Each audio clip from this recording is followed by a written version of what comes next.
Uh, Ladies and gentlemen, welcome back to the other side of the coin and welcome to another match preview. We are once again nearing another match. So, Crystal Palace versus Chelsea match preview is upon us at the moment. Look, I don't want to spend too much time talking about the preview of this particular match because the equation is quite straightforward for Chelsea Football Club. Go out there and beat Crystal Palace. We are 11th. God knows where Crystal Palace is. And in all honesty, I don't really care. I'm pretty certain they're below us. That's a certainty. So the equation is quite straightforward. It is away to Crystal Palace. And Crystal Palace is a particular team which I remember in recent times having quite a lot of success against. So this match, I'm fully confident that we should go out there and do our business. I know we've got some injuries as well, but Crystal Palace have some injuries to some big players. I think Olise is not available. Eze is not available. Margihi is not available. And a whole heap of plethora of players that are not available. So look, we should be going out there off the back of the performance that we had against Aston Villa. We should be looking for momentum and going out there and doing our business. Look, we are 11th, and if we want to make it into any of the European spots, some people are just quite happy with Conference League. I feel, we should still try our level best to be 5th, 6th, but I know that particular boat might have, sailed away already.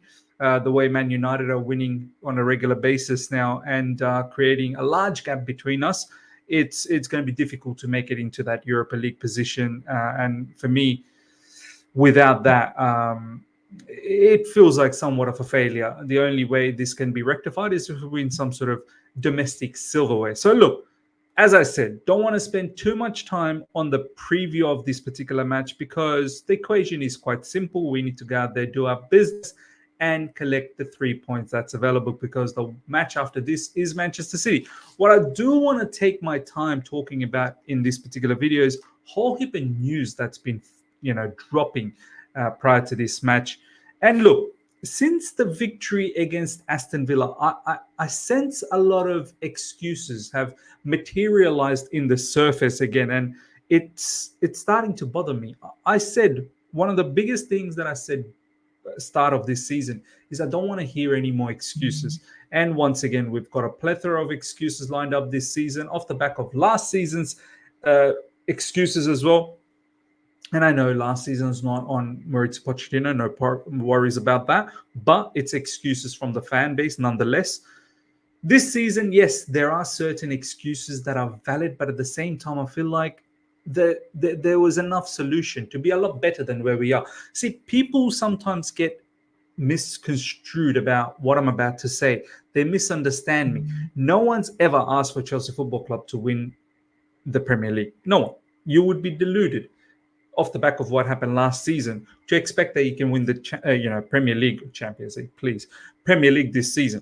But to be 11th right now, that's something that we never expected second time around. This is where the issue is. I don't think anyone would have complained if we were 5th, 6th, maybe even 7th. I don't think not too many people would have complained. And not just the position, but the points gap as well is very important.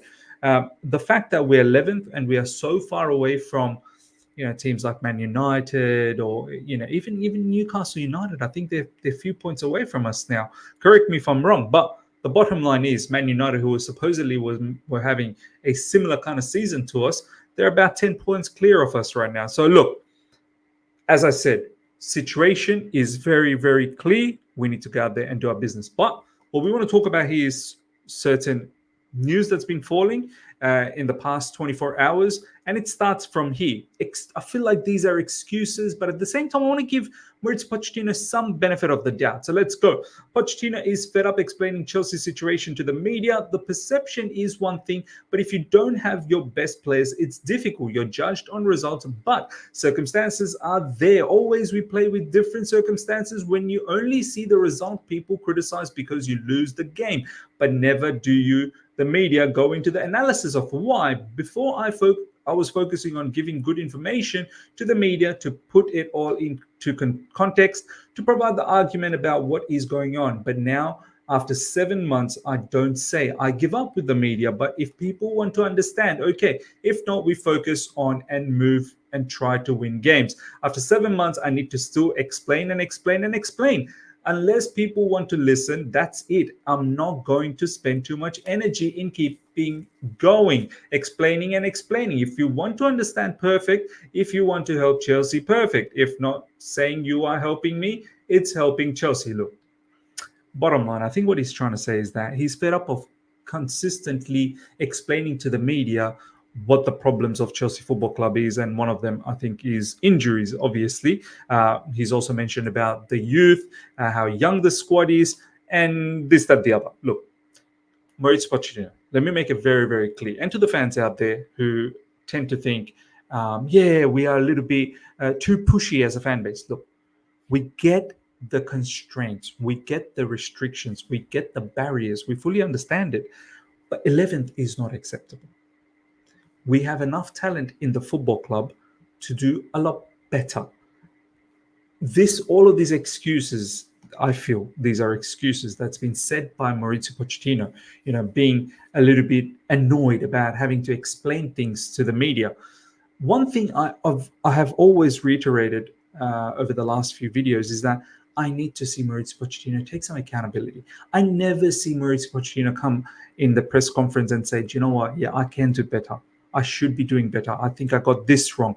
For instance, using players in unknown positions. Levi Colwell as a left back, Ben Chilwell as a left winger, Enzo Fernandez further up as a number 10, and so on and so forth. There's many examples like that. None of the facets of our game are intact. Defense, there's issues there. Midfield, there's issues there. Attack, there's issues there. Only the game against Aston Villa, where the midfield, all the roles, the setup looked perfect. Besides that, there's not been a single game where we've had every single facet of our game perfectly done. So now I need to see consistency. So it's all well and dandy for Mauricio Pochettino coming out here and talking about, oh, I'm so fed up, and explaining. Brother, you're going to have to. You're going to have to. And maybe it's best you take some accountability as well. And as I said, no one's asking for you to win the Premier League. We just need to be better. So, ladies and gentlemen, let me know your thoughts in the comment section. Now, moreover, Mauricio Pochettino, you need to evolve. The kids are not the same as 20 years ago. It's easy to come here and be very tough and shout and talk and say things that maybe make me feel good because I can shout and scream, but I think it has zero impact on the players. Now, look, this I agree with. This I fully understand. The kids of this era, they're not the same as kids 10, 20 years ago. Of course not. You need to use different strategy to get the best out of them. This is why probably someone like Jose Mourinho in recent times finding it difficult to cope. But then again, you've got other managers like Ancelotti who do on a madness and Real Madrid, and he's got a couple of young players there. But then again, it's got to have a good balance. I think the biggest issue that we have is not just this particular matter, this excuse, which is a valid excuse, to be honest, from Mauricio Pochettino, is if we had one or two young players, I think you can manage. But when the entire squad is in this bracket, that's when it gets tough. So this, I feel like, once again, an indirect hit to the board members. Let's see what they do in the upcoming transfer window. More from Mauricio Pochettino. Enzo, after 1 year and a few months, has started to understand what it means to play for Chelsea. Look, to be honest, I think he already knew what it meant for playing for Chelsea last season. He was probably one of the very few that had that fight last season where it looked like no one else had a fight. So I'm not in the argument or in the commentary this season that Enzo Fernandez now finally figured it out. No, I think he knew all along that what it means to play for Chelsea Football Club, especially last season. This season, I put it down to him being misused by Mauricio Pochettino. There were a few games, I'm not going to lie, where Enzo Fernandez did not perform well, but predominantly he was misplaced, misprofiled in midfield, and hence we weren't getting the best out of him. First time we have played him properly against Aston Villa, close to Enzo Fernandez, more involved in the first phase, allowing the attacking phase to develop where he can then transition into forward areas. For the first time, against Aston Villa, we saw the structure better. And surprise, surprise, he does well. So this is something that I want to see continue.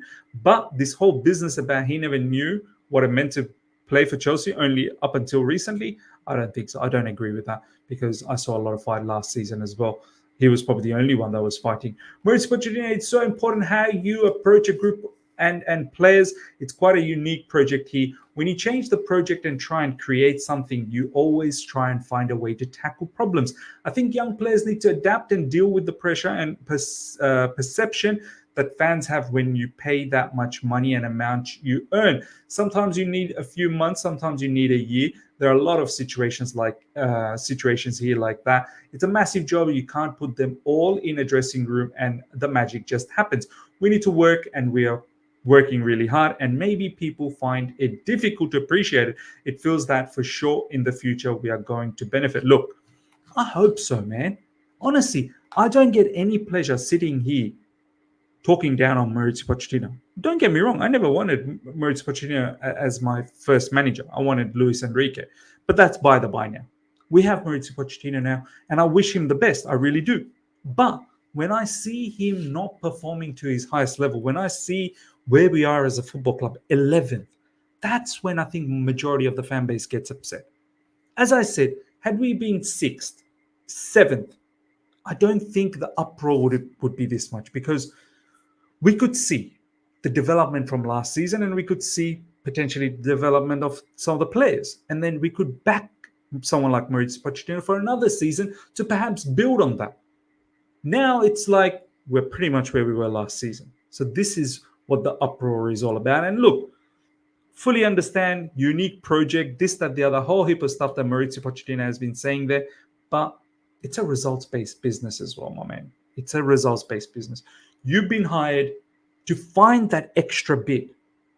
No point in you coming into Chelsea Football Club and just delivering what happened last season. You've been hired to do a tad bit better.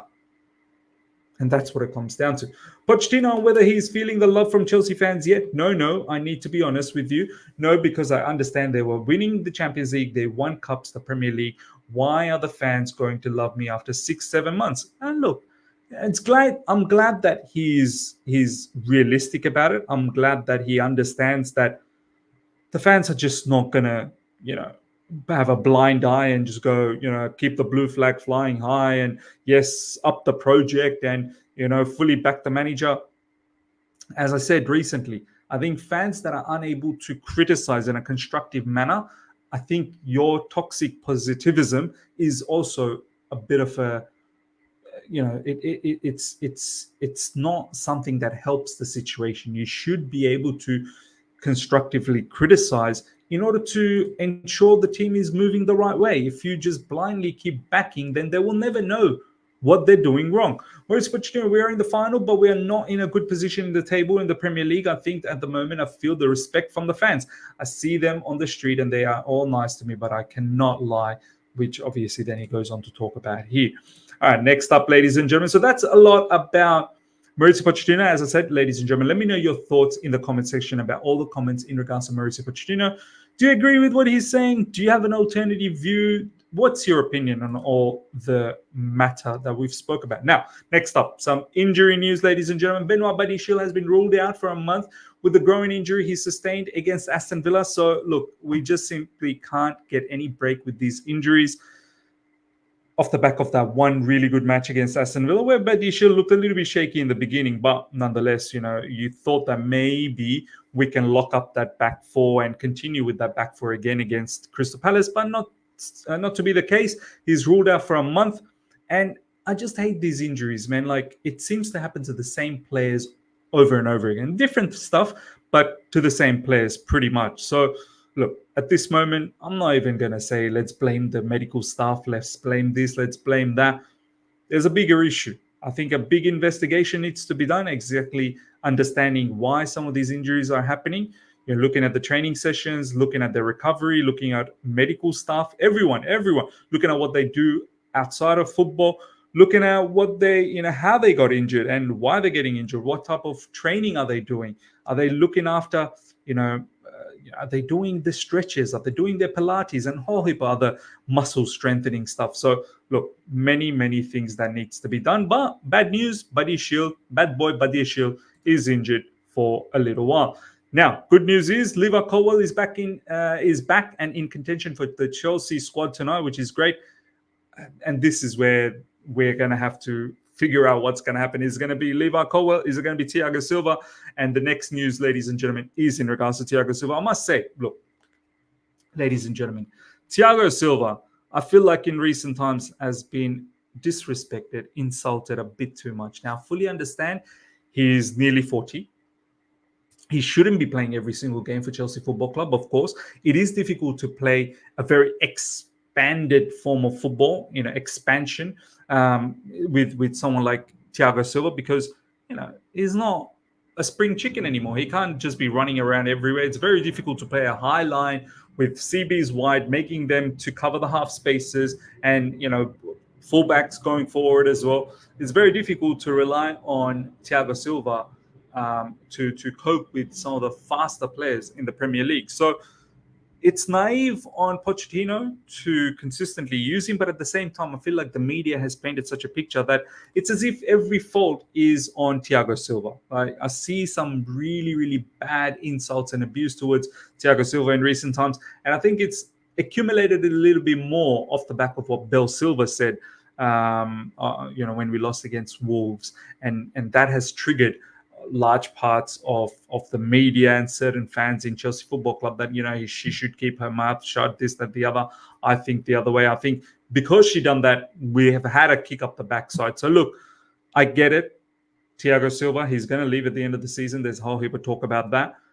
But I just wish I didn't see any insults and abuse towards him, because he's still a top defender, man. Like, there's so much we should be learning of Thiago Silva.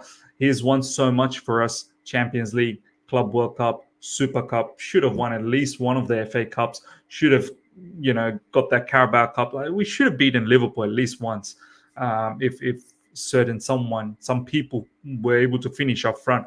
But look, obviously, sad stuff. He's going to have to go. But I just wish the fan base, enough with the insults, man. We should be respecting Thiago Silva. Now, next up, ladies and gentlemen, let's get into the lineup. Let's not dilly-dally around anymore. We'll get straight stuck in. I'm going with a 4-2-3-1 as my lineup. And this is how I'm going to set up, ladies and gentlemen, with this. So Petrovic is the goalkeeper. There's no doubts about that one bit. We'll have George Petrovic as the goalkeeper. Left back, I think Ben Chilwell will have to continue, and he should be able to recover off the back of that match against Aston Villa. There's been enough breaks since then. In the middle is the toss-up. Do we bring in Levi Colwill? Do we have Thiago Silva? It is Crystal Palace, and Crystal Palace is a particular team, for me, was the only team in the Premier League so far that has had a low block against us earlier on this season when we beat them. And I fully expect them to have a low block again with not much attacking power that they have. They are at home. You never know. Maybe they might come at us. But Levi Colwill having that injury, does he come straight back into it? You'd think we'd want to deploy that high line again, and someone like Levi Colwill and SRC are probably more suited. But the fact that Levi Colwill is just coming back from injury just, worries me that if we throw him in, he could potentially hurt himself again. Maybe off the bench he's right. Look, I'm going with Thiago Silva. I fully understand if some of you guys don't want him. I will fully understand if Pochettino doesn't use him. Is he slowly getting phased out? As I suppose it being his last season. We'll see. Everything will be answered tomorrow in the line. Well, tomorrow for me, tonight for rest of the world. Desarcy is the other partner. On the right back, I think it's Malagusto, who's been having a very good time in recent times. So I want to continue with Malagusto. In the middle, I'm going to go with Enzo Fernandez and Caicedo. There's absolutely no doubt about that. That partnership needs to keep brewing. That partnership needs to create a very good chemistry. So I'm going to continue with that. Now, I'm going to leave that spot vacant for the time being. I know Conor Gallagher played that. I feel like against Crystal Palace, I don't need to have players that can press from the front, because the opposition not necessarily will build up slowly and will allow us to press them. I think they'll just be trying to go as long as possible most of the times with their strikers. And secondly, I think they predominantly will have a low block. So I'm going to put that for someone else. We'll come back to that. On the left side, I want to continue with Nicholas Jackson. We'll continue with Nicholas Jackson. And on the right side, we'll go with Cole Palmer. This is where I'm making slight changes from the last game.